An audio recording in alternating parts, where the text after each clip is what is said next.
L'épisode du jour traite de l'intérieur de nos moteurs. Et ça, c'est un petit peu un sujet secret, tabou. Les constructeurs, quels qu'ils soient, ont eu du mal en fait à ouvrir leurs moteurs, à nous les présenter en vue éclatée sur les salons. Et d'ailleurs, au jour d'aujourd'hui, finalement, on a très peu d'infos sur l'intérieur de ces moteurs, sur ce qu'ils contiennent, sur le niveau de finition des pièces qu'on y trouve. Et du coup, je pense que ça va vous intéresser. Voilà un petit, on va dire, panorama des différents moteurs qui sont sur le marché et des infos qu'on a aujourd'hui concernant leur contenu, ce qu'on va trouver à l'intérieur. Et là, il y a des grandes différences de finition. Allez, assez parlé, vous avez vu, on a un petit paysage de rêve ce matin. Le soleil va pas tarder à se lever, alors je vous propose de continuer à monter pour en profiter.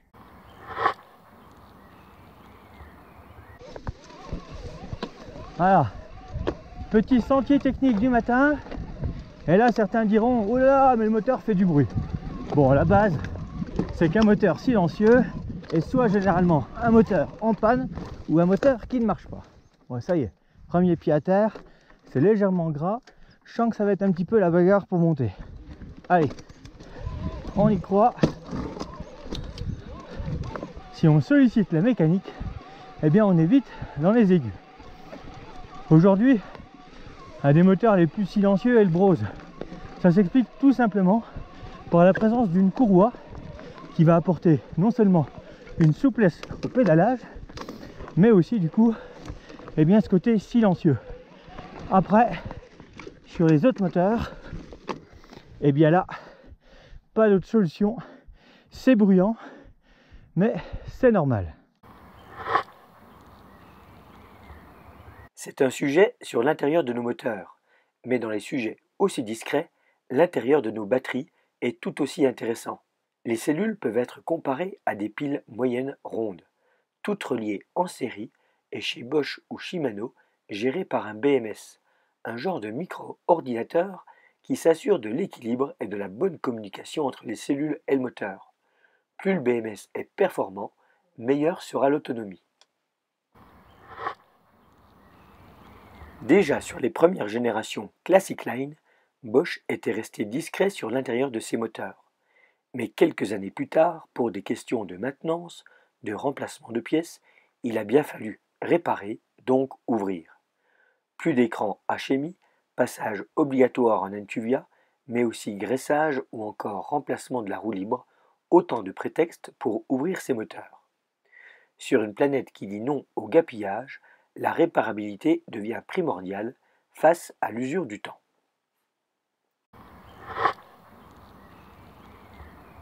Le point faible du Génération 2, à savoir le roulement côté pignon moteur, a permis d'officialiser l'ouverture du moteur hors garantie pour procéder au remplacement du carter droit complet, intégrant ce roulement tant sollicité.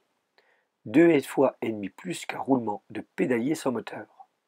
Une bonne occasion de découvrir l'âme de la bête, mêlant plastique technique et pignon chevron, cher à Citroën. Hormis ce roulement vieillissant mal face à l'humidité, aucune limaille ou poussière à l'intérieur du bloc. Beaucoup de technologie, du volume favorisant la résistance à la chauffe pour un des blocs qui a certainement été le plus vendu du marché. Brose, pour coller à la tendance, a ouvert également ses moteurs. Moins d'électronique que chez les autres, avec comme solution technique pour apporter souplesse au pédalage, une courroie plutôt qu'un ordinateur essayant de reproduire l'effet vélo. Au final, un pédalage très naturel, un moteur silencieux, mais beaucoup de friction et problèmes de chauffe dus à la courroie. Chez Shimano, dès le petit bloc 6100, déjà de la haute couture, de l'électronique embarquée, des rouleaux sur bague autolubrifiante pour ne pas craindre les effets du temps ou en tout cas les repousser au maximum, de la technologie Chevron pour un transfert de puissance optimal, que des matériaux de qualité avec un axe de pédalier bodybuildé pour un maximum de rigidité et des joints toriques pour assurer l'étanchéité. Une finition interne impressionnante pour un moteur entrée de gamme. Jusqu'à maintenant, nous l'appelions à tort moteur performance génération 4. Ce serait a priori un génération 3, mais de 2020. Allez comprendre. Corps alu, 700 g de gagné, plateau tournant à la même vitesse que la manivelle, IMTB 120-300% comme l'ancien CX génération 2, un moteur très intéressant pour du trekking ou du VTT semi-rigide. À l'intérieur, optimisation de l'espace, concentré de technologie électronique, technologie chevron en plastique technique, ce moteur-là s'est fait voler la vedette par le CX génération 4. Avec la sortie de son nouveau bloc, le Bosch Performance CX génération 4, Bosch ne pouvait pas se contenter d'une image extérieure et d'arguments techniques. Corps magnésium, gain de 1 kg, fixation optimisant la rigidité de la boîte de pédalier, plateau de 34 dents tournant à la même vitesse que ses manivelles, fini l'usure prématurée des pignons du Génération 2, et surtout plus compact pour une cinématique moderne et contemporaine chez la plupart des marques. Sur le site de Bosch, vous pourrez découvrir une très belle animation dans laquelle le moteur dévoile son intérieur. Optimisation de l'espace, engrenage en alliage à l'instar des blocs Shimano, fini les plastiques techniques et roulement classique acier. On a pu voir les entrailles de ce bloc à ciel ouvert, l'animation correspond à la réalité. Notez que les U-vis qui tiennent les plaques de montage sur le cadre ne doivent surtout pas être démontés, sinon fini la garantie.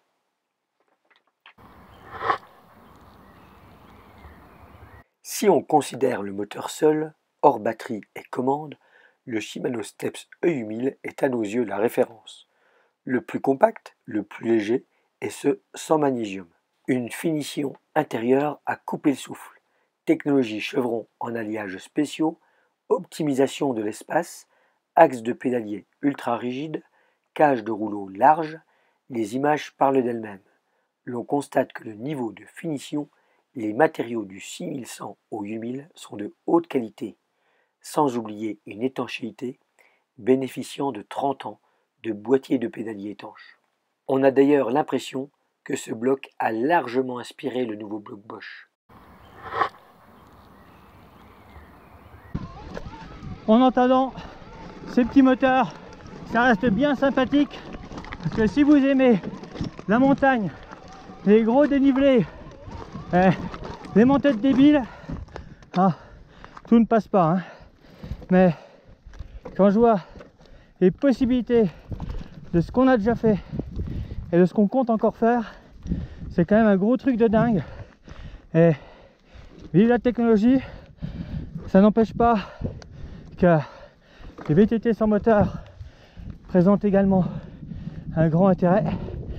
L'autonomie, bon, limitée aux forces et à l'endurance du pilote, mais c'est clair que pour des choses un peu plus engagées qu'ici en haute montagne, on est content d'avoir du gros débattement, des gros freins, avec bien sûr un petit poids léger, tout de suite plus facile si on doit enchaîner les portages.